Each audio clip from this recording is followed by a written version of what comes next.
मुनिराज देश भूषण से तुम व्रत ब्रह्मचर्य ले निकल पड़े।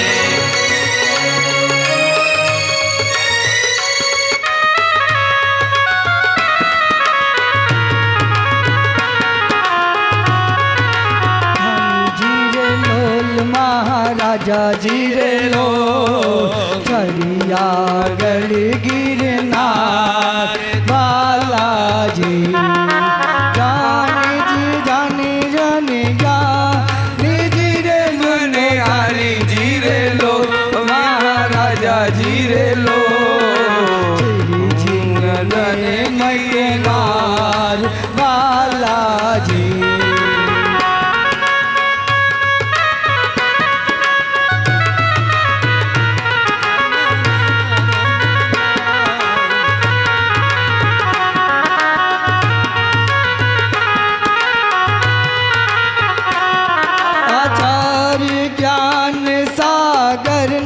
सन 68 में मुनिपति दे डाला मुनिपति दे डाला अजो में नगर में हुआ उदित मानो रब वाला।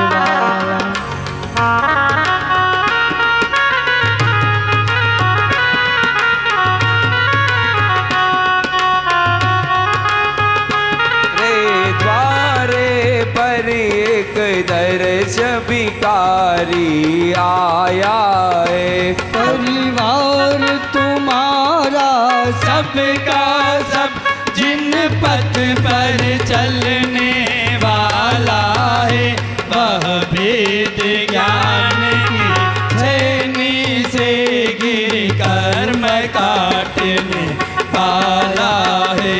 तुम स्वयं तीर्थ से पावन हो, तुम हो अपने में समय सार, तुम स्यादवाद के प्रस्तोता वाणी वीणा के मधुर दार। तुम कोंद कोंद के कोंदन से कोंदन साजग को कर देने तुम निकल पड़े बस इसीलिए भटके अटको को पथ देने। वह मंद मधुर मुस्कान सदा चेहरे पर बिखरी रहती है, वाणी कल्याणी है अनुपम करुणा के झरने झरते हैं। तुम में कैसा सा मोहन है या है कोई जादू टोना जो दर्श तुम्हारे कर जाता नहीं चाहे कभी भी लगे होना। इस अल्प उम्र में भी तुमने साहित्य सृजन अति कर डाला, शेर जैन गीत गागर में तुमने मानो सागर भर डाला। है शब्द नहीं गुण गाने को गाना भी मेरा अनजाना, सरताल चंद में क्या जानो केवल भक्ति रम जाना। भावों की निर्मल सरिता में अवगाहन करने आया हूँ, मेरा सारा दुख दर्द अरो यह अर्घ भेटने लाया हूँ। हे तपो मूर्ति है आराधक है योगीश्वर है महासंत है अरुण कामना देख सके युग युग तक आगा बसंत युग युग तक आगामी वसंत।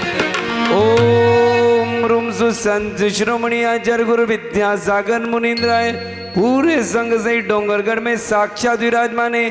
आपके जंगलों में जल बुलादी अर्घम निर्वामिति स्वाहा। गुरु आचार्य जी उपजाय साध तन नगन रतन नयन अगाध संसार राजदार निर्वांचित तपे शिवपद निहार गुण चाति सब 8-20 भवतारण तरण जियाय ईश गुरु की महिमा वर्णि न जाय।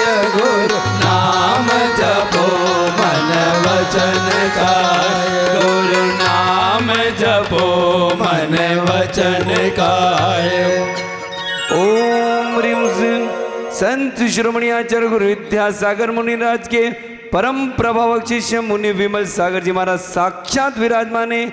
आपके जंगल में जल बुलादी अर्घम निर्वामिति स्वाहा। नमोस्तु महाराज जी, बोलो परम पूज्य 108 विमल सागर जी महाराज जी की जय। बोलो मुनि संघ की जय। प्रश्नोत्तर मालिका के माध्यम से भगवान हम सभी भव्य जीवों का उपकार करने के लिए आपकी दिव्य वाणी के द्वारा हम सबको सौभाग्य प्राप्त हो, ऐसा निवेदन। नमोस्तु पौर्वाणिक स्वाध्याय विलयम कायुष्यर्गम करो।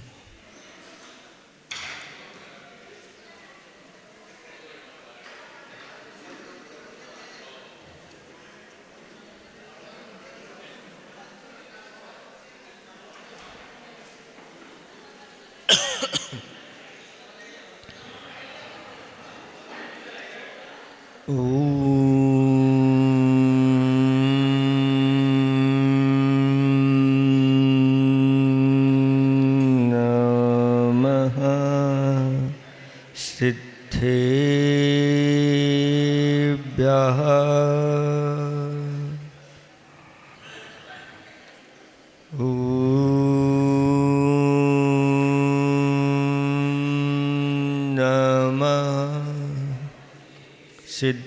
सिद्धेभ्यः ॐ नमः सिद्धेभ्यः।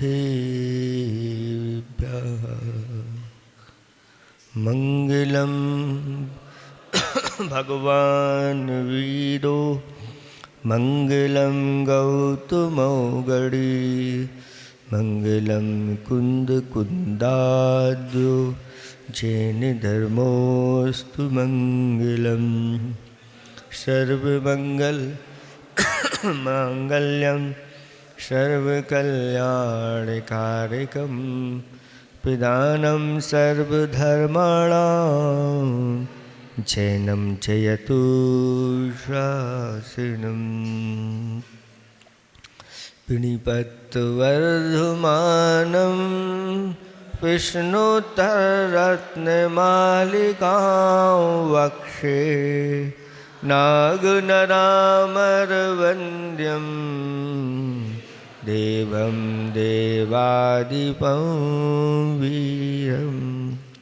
देवादिदेव विख्जराट श्री आदिनाथ भगवान की जय। देवादिदेव विख्जराट श्री वासुपूज्य भगवान की देवादिदेव विख्जराट वर्तमान शासनक महावीर भगवान की जय। परम पूज्य स्वाट आचार्य पेबर गुरुवर श्री विद्यासागर जी महाराज की परम जय। पूज्य स्वाट राजर्षि अमोघ वर्ष महाराज की जय हो। 3 कम 9 करोड़ मुनिराजों की बोलो परम पूज्य 108 विमल सागर जी महाराज की। बोलो मुनि संघ की जय। पाठ करें।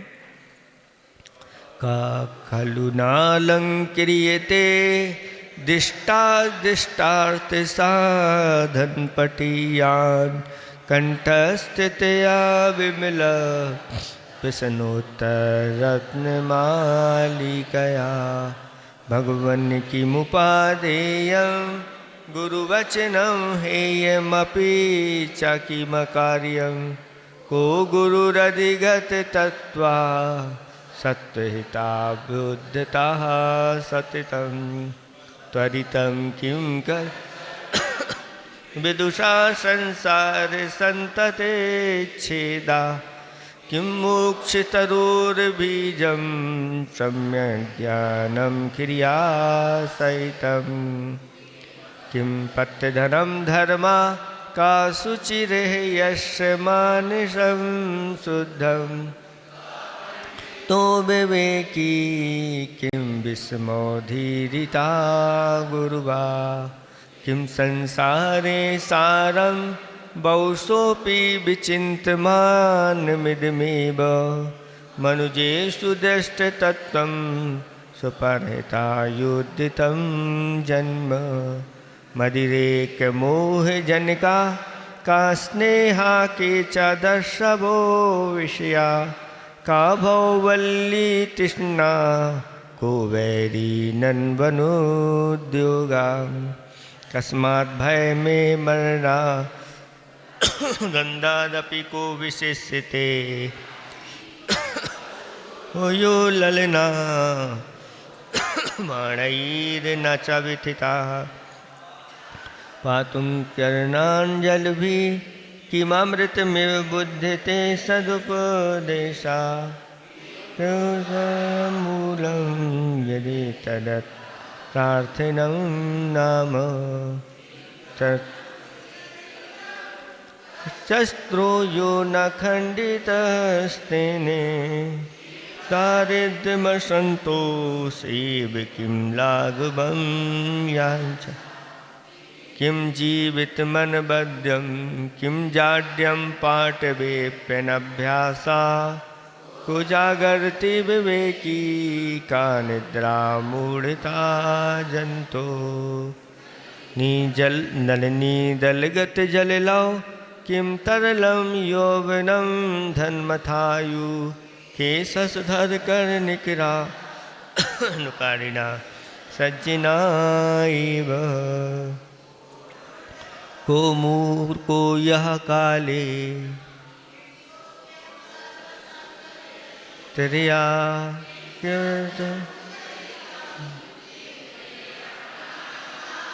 मस्वाहा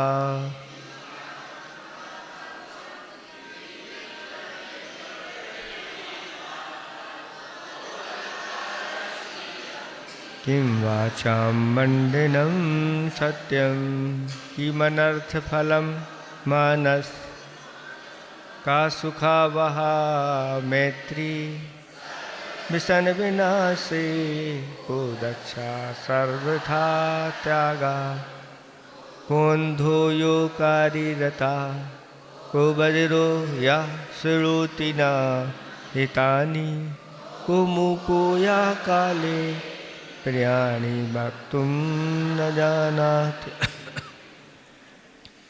धर्मस्नेही भवात्माओं, इस श्लोक में शारीरिक विकलांगता का वर्णन ना करके जो मनुष्यों के जीवन में नैतिक विकलांगता आ जाती है उसका यहाँ पर चित्रण किया जा रहा है और प्रश्न किया गया कि अंधा कौन है।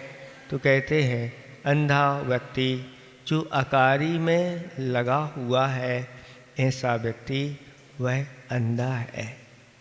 कल आपको बताया था कि माता पिता और गुरुओं का जो तिरस्कार करता है, उनकी उपेक्षा करता है, ये भी एक अकारी है। इस अकारी को छोड़ देना चाहिए, क्योंकि ये अकारी हमें इस भाव में भी दुख उत्पन्न कराते हैं, अयश कीर्ति आदि फैलाते हैं और परभाव में भी अनेक प्रकार के दुख उठाने पड़ते हैं। ऐसा जानना चाहिए और इस प्रकार के समस्त अकारियों को छोड़ देना चाहिए। और विश्व रूप मुख्य रूप से तो ये यहाँ पर कहा जा रहा है कि इन आँखों से पाप का उपार्जन नहीं करना चाहिए। आँखें अगर हमारे लिए मिली हैं तो जिन चित्रण आदि के माध्यम से या जिस प्रकार से कोई सामने वस्तु है उसको देखने से अगर अंतरंग में पाप की उत्पत्ति होती है तो ऐसी उन वस्तुओं को तिलांजलि दे देना चाहिए। कोई भी जो है अगर ब्रह्मचर्य व्रत अपने जीवन में अपनाता है, धारण करता है, तो आचार्य भगवंतों ने कहा कि ऐसे निमित्तों से भी उसको बचना चाहिए। अगर वह ब्रह्मचर्य आदि धारण करके और मूवी आदि देखता है तो वह अपने परिणामों को सुरक्षित नहीं रख पाता। तो ऐसी मूवी आदि नहीं देखना, और ऐसे कोई खोटे धारावाहिक आदि आते हैं उनको भी नहीं देखना।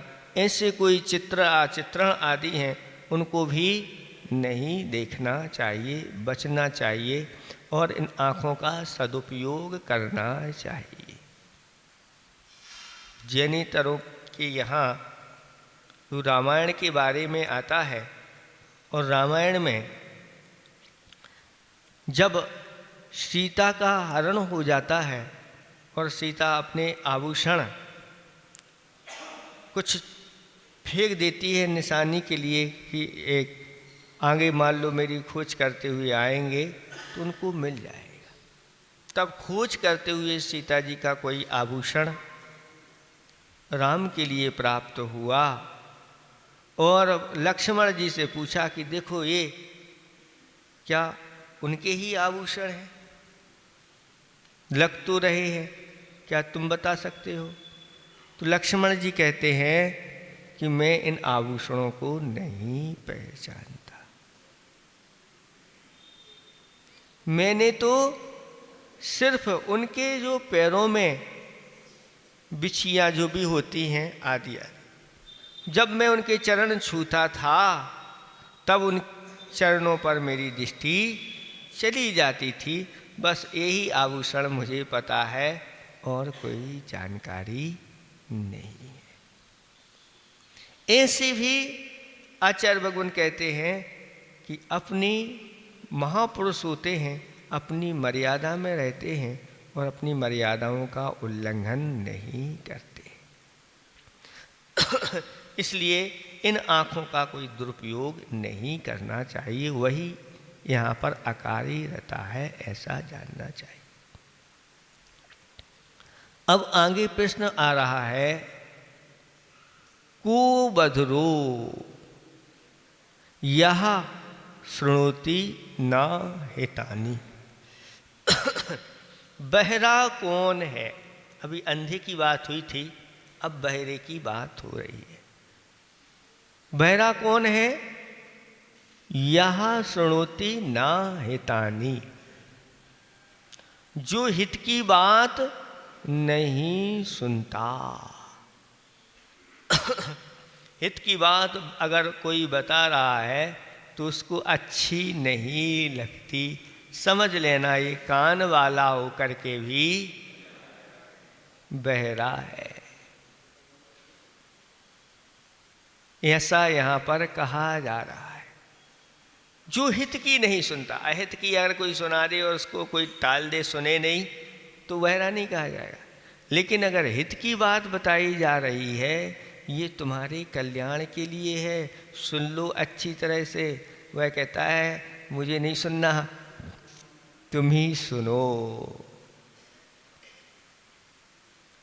और यहाँ से भाग जाता है, तो उसके लिए यहाँ पर कहा जा रहा है कि वह होते हुए भी बहरा है। मान के कारण से आदमी किसी की सुनता नहीं है, जानता भी नहीं, मानता भी नहीं, ऊपर से तानता और है, और तानता चला जाता है और एक दिन वह टूट जाता है और सब उसको पृथक कर देते हैं। ये मान की दशा होती चली जाती है। इसलिए शास्त्रों में कहा है, मान करनते मर गए, रहा न जिनका वंश, तीन अनखों तुम देख लो, रावण, कौरव और कंस। रावण को बहुत समझाया, सभी ने समझाने का पुरुषार्थ किया, और यहाँ तक कि सब समझाने के बाद भी वह किसी की सुनी नहीं। जो नीति निपुण था, सबको नीति बताने वाला, वह भी कुनीति के चक्कर में फंस गया,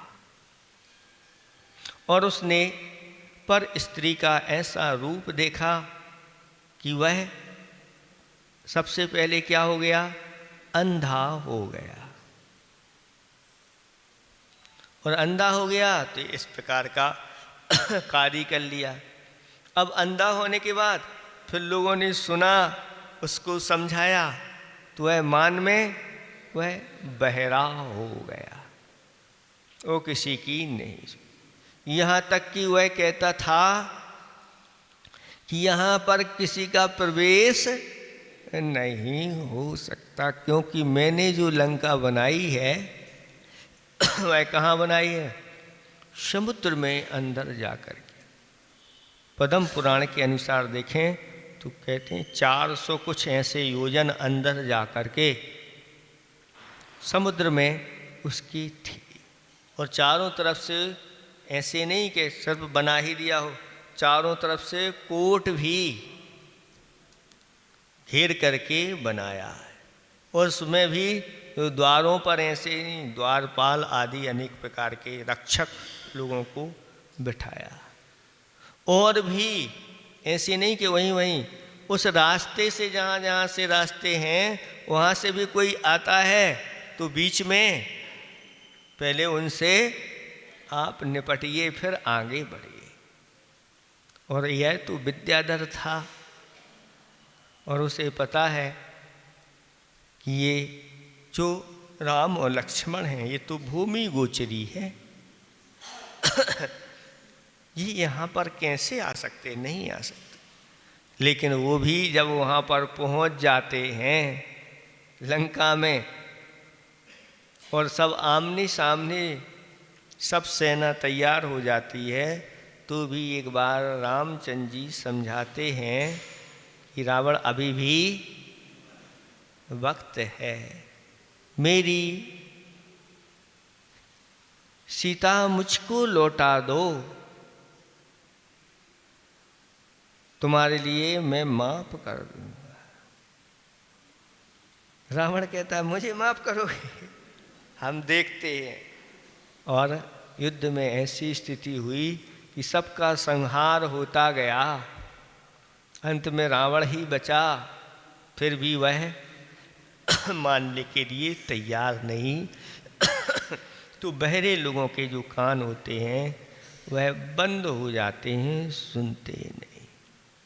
ऐसे ही कौरवों को खूब समझाया, लेकिन वह भी नहीं माने, और ऐसा महाभारत तैयार हो गया। कंस भी मान के कारण से मृत्यु शैया पर पहुंच गया, ऐसी दशा हो गई।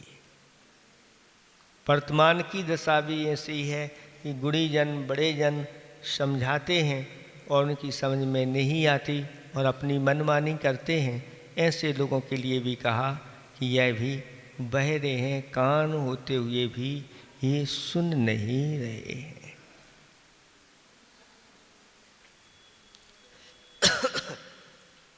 एक मुनिराज ने एक राजा को संबोधन करते हुए कहा कि राजन, राजपाट का त्याग करो, अन्यथा दुर्गति हो जाएगी।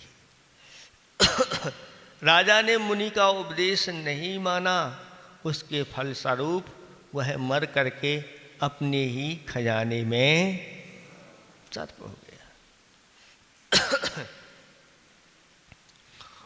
और एक घटना और पड़ी थी कि एक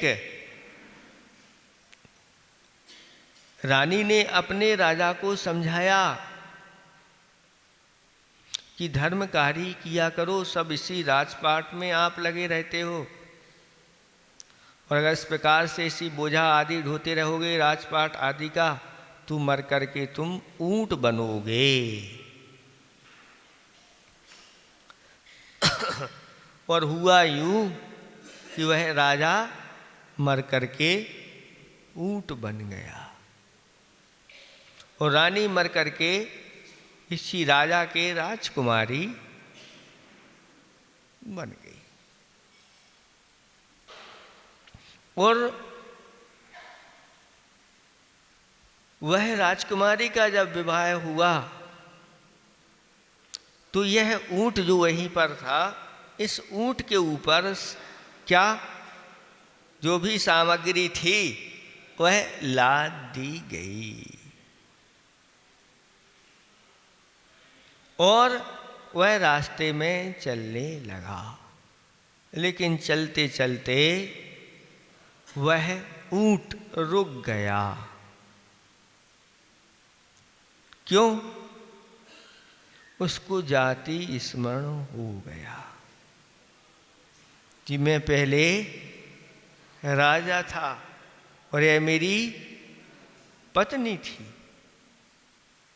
और आज उस समय इसने मुझे, आज मैं ऊंट बन गया हूं और ऊंट बन करके इसका सामान मैं कैसे ले जाऊं।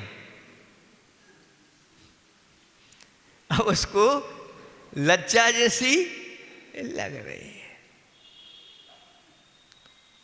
और उसको भी जाति स्मरण हो गया।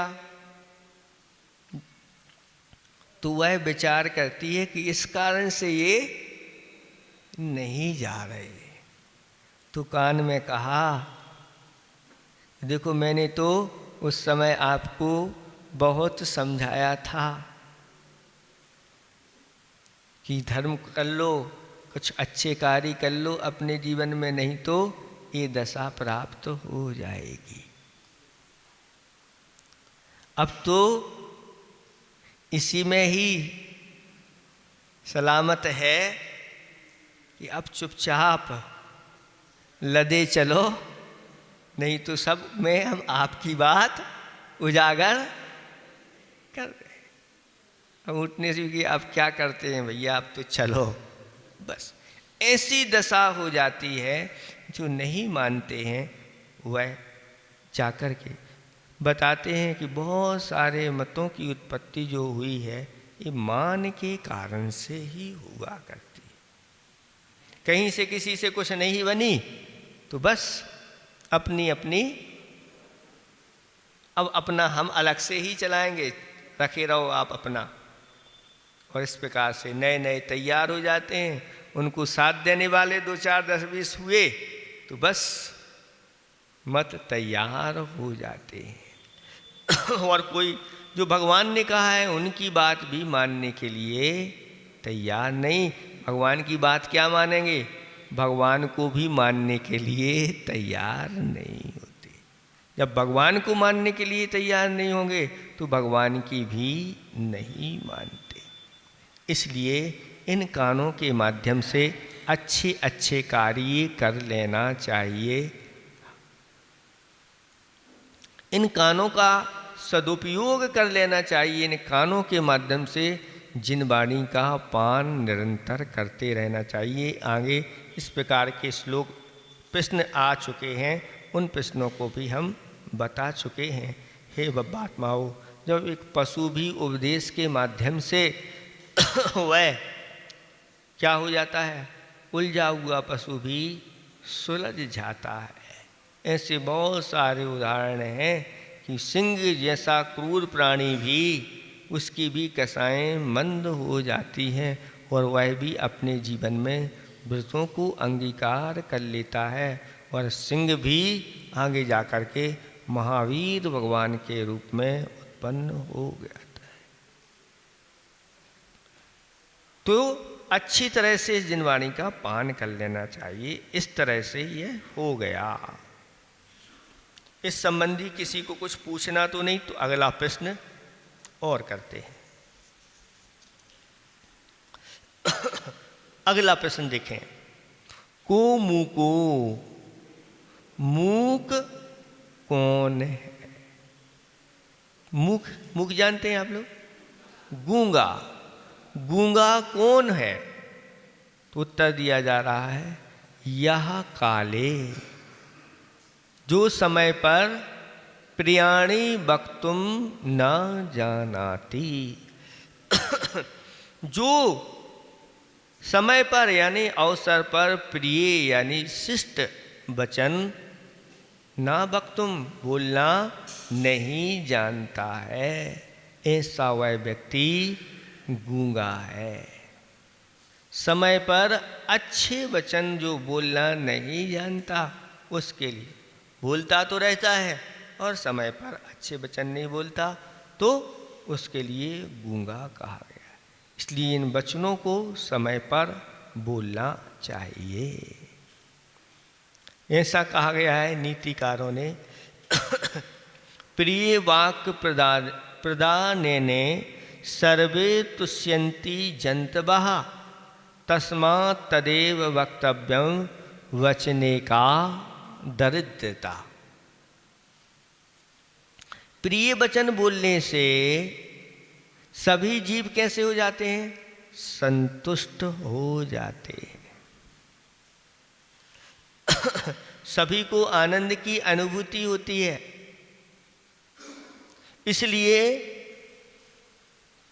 वचनों में का दरिद्रता, वचन मिले हैं तो इनमें किसी प्रकार की कोई दरिद्रता नहीं करना चाहिए और गुणीजनों की प्रशंसा कर लेना चाहिए।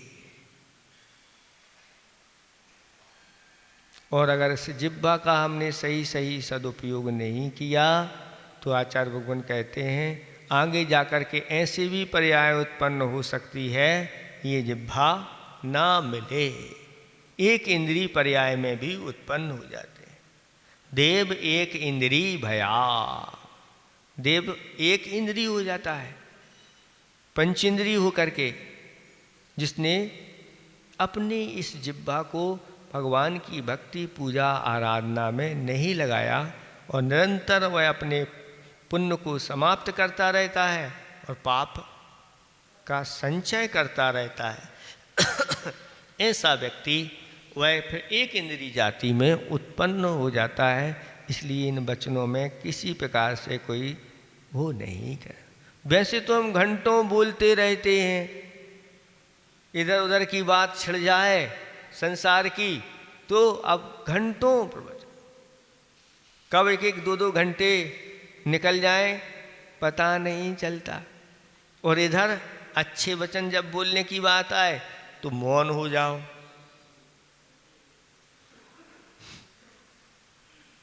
हमें तो कुछ आता ही नहीं है, तो अभी तो इतनी अच्छे से बोल रहे थे, सब कर रहे थे, और अब यह नहीं। तो इस प्रकार का पुरुषार्थ करना चाहिए कि हमें ये वचन मिले हैं, इन वचनों के माध्यम से हम लोगों को संतुष्ट कर सकें। वैसे सबको संतुष्ट करना बहुत मुश्किल है, लेकिन फिर भी आचार्य भगवंतों ने कहा कि प्रिय वचन ही बोलो, अप्रिय वचन नहीं बोलो। कई बार ऐसे वचन भी होते हैं जो कटु होते हैं, लेकिन फिर भी कटु होते हुए भी अगर उसके कल्याण के लिए वो वचन हैं तो वो अपना अहित नहीं करते। हो सकता है उसका भी वह अहित नहीं करें, वह भी उसमें लग जाता है, ऐसा जानना चाहिए। तो समय पर ऐसे अगर अच्छे वचन बोलते हैं तो कहना ही क्या। एक दृष्टांत मालिका में एक कथा आती है कि एक व्यक्ति था और दरिद्रता उसका पीछा किए हुई थी, स्थिति बहुत खराब थी। उसकी एक लड़की थी, उसका विवाह करना था, लेकिन घर की स्थिति बहुत खराब है। ऐसी स्थिति में वह, उसकी पत्नी है, कहती है जाओ कहीं ना कहीं कोई व्यवस्था तो हो जाए। ऐसी स्थिति में वह घर से निकल गया और जंगल पार करता हुआ जा रहा था कि इतने में एक सिंह उनके सामने आकर के खड़ा हो गया। जब सिंह सामने आ गया तो वह कहता है सिंह से कि सिंहराज, मुझे स्वेच्छापूर्वक अच्छी तरह से भक्षण करो। सिंह भी विचार करता है कि अभी तक तो मुझे देख कर के लोग घबरा जाते थे, भागते थे, बचने का प्रयास करते थे, और ये कह रहा है कि सिंहराज, मुझे सहर्ष आप ग्रहण कर लीजिए। तब उस सिंह ने पूछा कि ऐसा क्यों? तो उसने सारी आप बीती सुना दी कि ऐसी दशा है और मेरी एक पुत्री है और उसका विवाह करना है और घर में खाने के लाले पड़े हुए हैं, इससे अच्छा तो मर जाना अच्छा है। तब से सिंह ने उसकी कहानी सुनी तो सिंह ने फिर उसको खाया नहीं। क्या किया? वह ले गया अपनी गुफा में, और गुफा में ले जा करके बहुत सारे आभूषण रखे हुए थे। जिन मनुष्यों का उसने भक्षण किया, भक्षण करने के जो आभूषण थे वह रख लेता है और उसको आभूषण दिखा दिए, जाओ ले जाओ। उसने उन आभूषणों को उठाया और एक उस जो भी वस्त्र लिए थे उसमें बांध लिया, और बांध करके सिंह के लिए बहुत बहुत धन्यवाद दिया और कहा कि अपनी भतीजी की शादी में आपको जरूर पधारना है। निमंत्रण भी दे दिया कि इतने आगे उसकी इस तारीख में आदि होना, आप बहुत जरूर आना। सिंह ने कहा ठीक है, आप इस प्रकार से कहते हो तो मैं आऊँगा। और जिस दिन शादी हुई और उसी दिन सिंह आ गया, और जैसे ही सिंह आया तो सब लोग भागने लगे। जब भागने लगे तो वह व्यक्ति कहता है, अरे इससे क्यों डरते हो? ये थोड़ी ऐसा सिंह है किसी को कुछ घात कर दे। और उसके ऐसे कुछ कह दिया कि ये तो सियार के समान है या कुछ इस प्रकार से। ऐसे वचन जब बोले और वो वचन सिंह के कान में पड़ गए तो सिंह चुपचाप लौट गया, वापस चला गया। बहुत दिन बीत गए और बीत जाने के बाद यह विचार करता है कि क्यों ना एक बार फिर वहीं जाया जाए और कुछ माल पानी प्राप्त हो जाए तो बहुत अच्छा है। नहीं है तो जंगल से लकड़ी तो लेकर के आ ही जाऊंगा, नहीं मिलेगा, और अपनी कुल्हाड़ी साथ में लेकर के चला गया और वही सिंह मिल गया।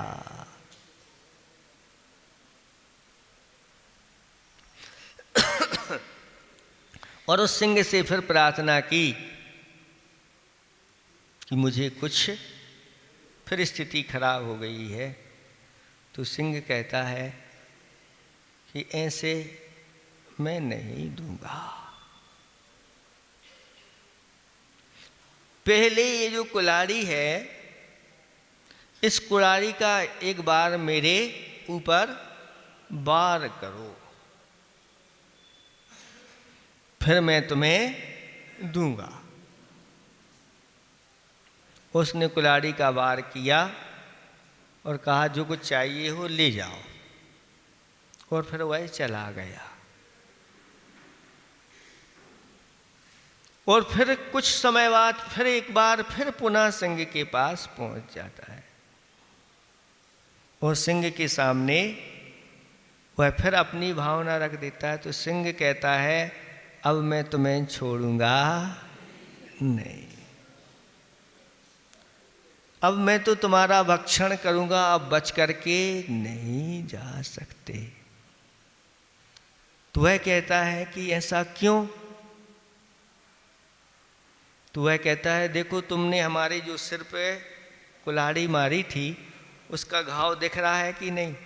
नहीं, उतनी वो तो भर गया है हमारा पूरा। लेकिन जब मैं तुम्हारे यहाँ गया था और जब तुमने जो शब्द बोले थे वे अभी भी मेरे हृदय में बार बार टीस देने वाले होते। वो घाव अभी तक नहीं भरा, ये घाव तो भर गया, इसलिए शस्त्र का घाव भरा किंतु ना भरा शब्द का घाव।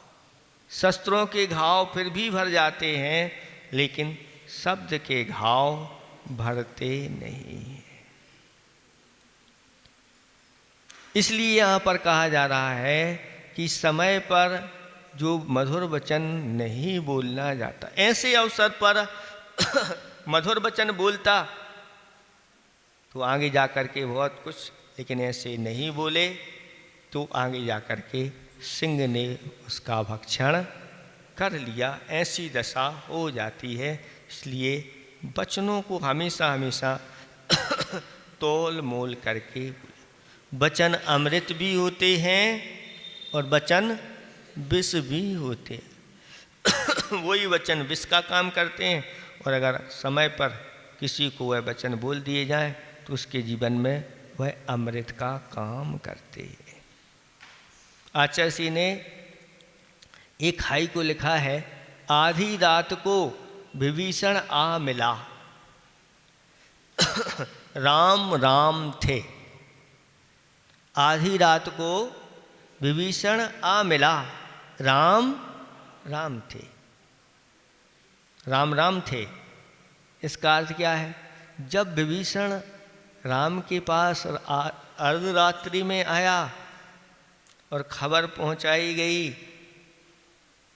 कि विभीषण आपसे मिलना चाहते, रावण के भाई, बस वहीं पर जब सुना लक्ष्मण ने तो लक्ष्मण तो गरम हो गए। नहीं, उसको कैसे प्रवेश देंगे, पर शत्रु पक्ष है, कुछ इस प्रकार से विश्वासघात कर दी तो क्या होगा। तब राम ने अच्छे प्रिय वचनों से लक्ष्मण को समझा दिया, लक्ष्मणा शांत रह, और अपने घर अगर शत्रु भी आया है तो शत्रु का स्वागत करना चाहिए। दाओ उनको सम्मान के साथ लेकर के आओ। जब लेकर के आए तो बहुत बड़ा फायदा उनको हो गया। इसलिए वचन किस प्रकार से कब किस समय बोलना है, अच्छे वचनों के माध्यम से हम बड़े बड़े काम सिद्ध कर लेते हैं, और अगर वचन नहीं हो तो वह काम हमारे रुक जाते हैं, ऐसा जानना चाहिए। एक बार स्वाध्याय चल रहा था, आचार्य भगवंत हम लोगों को स्वाध्याय करा रहे थे, और उस स्वाध्याय में दो मुनिराज आपस में कोई चर्चा कर रहे थे। तब आचार्य श्री जी ने कहा, क्यों, क्या चल रहा है, कौन सी चर्चा चल रही है? यहाँ मैं स्वाध्याय करा रहा हूँ और उधर आपकी कोई विशेष चर्चा चल रही, तो मुझे बताओ, कोई स्वास्थ्य संबंधी कोई विशेष। बस इतना कहा नहीं कि सब चुप हो गए। तब आचार्य जी ने कहा कि सुनो, अब आप लोगों के लिए हम एक नीति श्लोक सुनाते हैं। मौनम संतापकम कर्म भास नहीं, मोखरियम लाघवम कर्म मौन मुन्नति कारणम मुखरौ नूपरौ पादे कंठे हारो विराजिते। मोखरियम यानी वाचालता, ये जो होती है ये लाघवम कर्म, ये बहुत लघु कर्म है, छोटा कर्म है। और मौनम उन्नति कारणम, मौन क्या है, उन्नति के लिए कारण। मौनम ऐसा का, मौनम सर्वार्थ साधनम, मौन जो है ना सभी प्रकार की सिद्धि को साध देता है। इसलिए आचार्य जी ने लिखा है कि मौनी मौन से सो को हराता, स्वयं जीतता। मौनी अगर है, मौन है, तो वह सैकड़ों को हरा देता है। सब बोल बोल करके चले जाते हैं और अब कोई, और कई बार ऐसा भी हो जाता है कि कुछ थोड़ा सा मौनी व्यक्ति ने इशारा किया, वो कुछ दूसरी चीज़ के लिए इशारा किया था और वो सारी कहानी सुना जाते हैं कि महाराज ये पूछ रहे हैं उनके बारे में, तो पूरी कहानी भी अपने अपने अंदर अंदर के रहस्य भी जो पूछ करके नहीं बताते, पूछेंगे तो सब वही बताएंगे, लेकिन बिना पूछे और बहुत सारी चीज़ें बता देते हैं। तो मौन के माध्यम से मौनी व्यक्ति स्व को हराने की क्षमता रखता है, ऐसा कहा गया है। तो यहाँ पर बताया जा रहा है कि मौन उन्नति के लिए कारण है और मुखरता बोलना, यानी अनावश्यक बोलना, समय पर जहाँ आवश्यक नहीं है वहाँ भी बोलना, या धर्म सभा आदि में भी जहाँ धर्म सभा चल रही है और क्लास चल रही है, प्रवचन चल रहे हैं, मौन अगर वहाँ बोल रहे हैं तो ये मुखरता कहलाती है, ऐसा जानना चाहिए। और उदाहरण भी बहुत अच्छा दिया गया, मुखरऊ नूपुरऊ पादे। मुखरऊ नूपुरऊ, नूपुर जानते हैं, नूपुर कहलाते हैं घुंघरू। घुंघरू जो होते हैं वह क्या बजते रहते हैं, आवाज़ आती रहती है, तो उनको कहाँ रखा जाता है? पादे, पैर में घुंघरू को बांधा जाता है। और कंठे हारो विराजिते, बहुत सारे आभूषण रखे हैं, वो घुंघरू रखे हैं, तो घुंघरू को कहाँ बांधना? पैरों में। वहीं पर हार रखा हुआ है, वह चुपचाप है, आवाज़ नहीं करता है, तो कंठे हारो विराजते, वह हार जो है कंठ में सुशोभित होता रहता है। तब सबकी समझ में आ गई कि ये श्लोक भी हो गया और साथ साथ में उदाहरण के साथ भी हो गया। कहीं कहीं ऐसे भी श्लोक मिलते हैं जो ठीक इससे विपरीत अर्थ बताने वाले हैं, क्योंकि हमारा जो धर्म है वह अनेकांत धर्म है। अब देखें, एक और सुनाते हैं आपको, मौनम संतापकम कर्म भाषणम च यशस्करम। अब यहाँ पर क्या बताया जा रहा है कि जो मौन होता है वह संतापकम कर्म, संतापित करने वाला काम है। मौन हो जाते हैं तो जो अपना मुख है दर्द करने लग जाता, चेहरा उतरा सा नज़र आता है। और जिनकी बहुत बोलने की आदत हो उनसे कहो कि भैया 2 घंटे का मौन धारण कर लो तो देख लो दशा क्या होती है। तो मौनम संतापकम कर्म, शास्त्रों में लिखा है कि मौन कौन से तप में आता है? मौन धारण करना कौन से तप में आता है?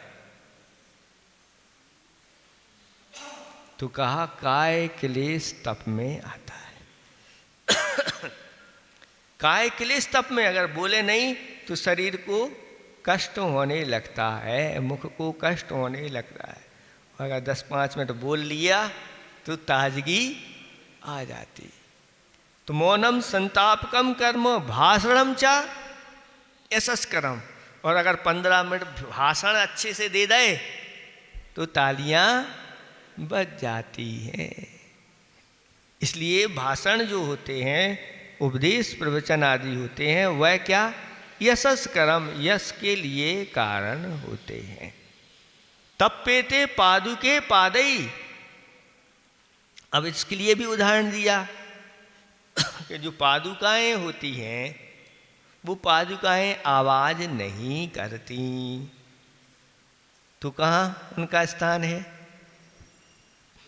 पादई, पैरों में उनको रखा जाता है। और वक्त्रे वंशी विशोभते,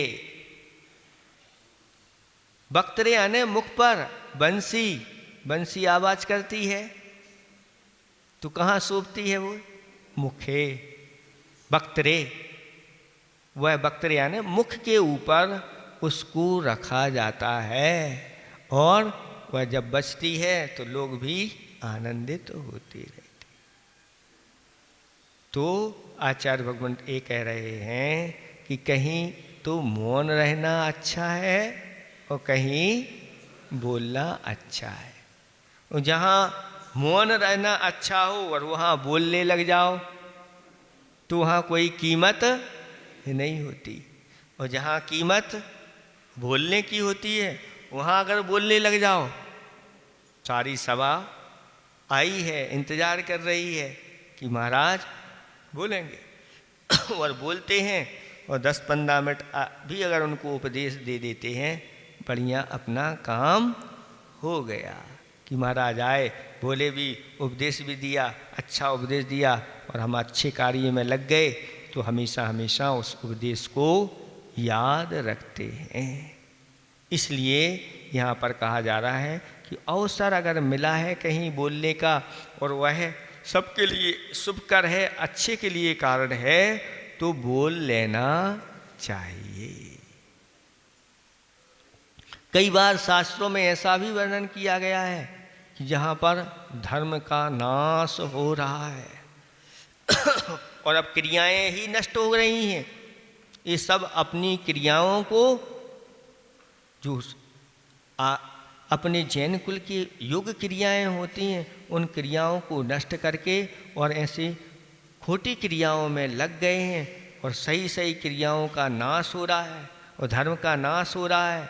और अगर सिद्धांत आदि का कहीं पर अच्छे विप्लव हो गया है, यानी उसको स्वीकार नहीं किया जा रहा है, या सिद्धांत आदि का जहाँ नाश होता है, शास्त्र आदि का, उससे कोई विपरीत अगर यहाँ पर कोई बात चलती है तो आपृष्ट ही अपि वक्तव्यम। अगर कोई नहीं कहे तो भी बोलना चाहिए और सही सही मार्ग का प्रकाशन करना चाहिए। आज जीवन में बहुत जल्दी खोटी चीज़ें आ जाती हैं और लोग करने लग जाते हैं, और जब करते हैं तो भैया इसके लिए इसके इन क्रियाओं से तो अब नरकों में जाना पड़ेगा सीधा सीधा।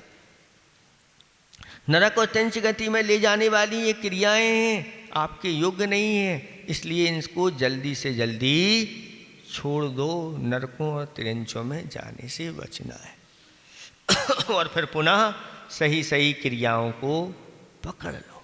जब उनकी समझ में आती है कि ये तो हम कभी भी ऐसी अगर आगम विरुद्ध क्रियाएं अपने समाज में आती हैं तो उन समाज को तुरंत उनका विरोध करना चाहिए।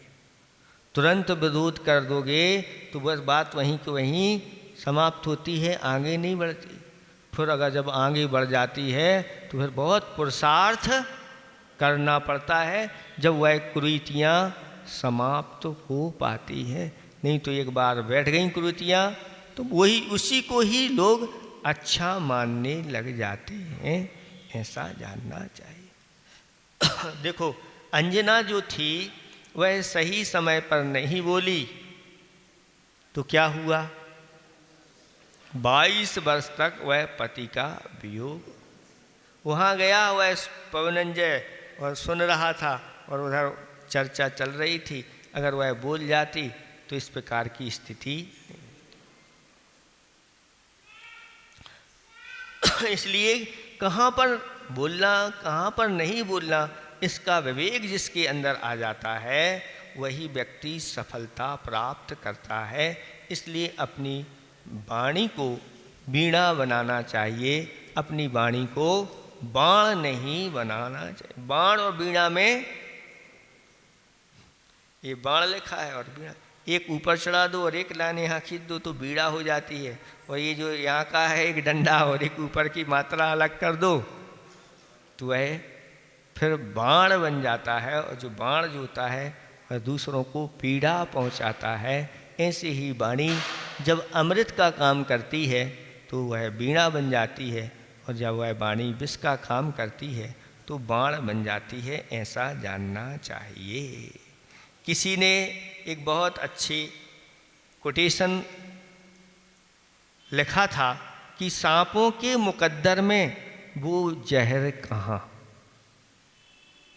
सांपों के मुकद्दर में वो जहर कहाँ जो इंसान आजकल बातों बातों में उगल देता है। मतलब ऐसे भी इन वचनों में जहर होता है, वो मनुष्यों के पास ही। इसलिए अपने इन वचनों के माध्यम से जितना अच्छा प्रयोग करोगे आगे जा कर के।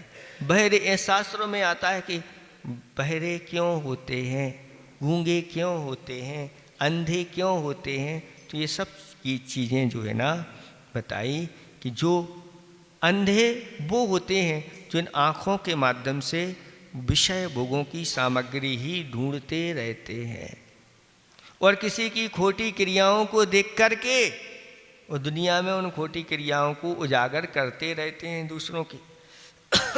तो आगे जा कर के वह अंधे बनते हैं। अथवा कोई ऐसा तो नहीं करता, लेकिन उच्च जैन कुल में ऐसे जिनेंद्र भगवान के कुल में जन्म लिया है,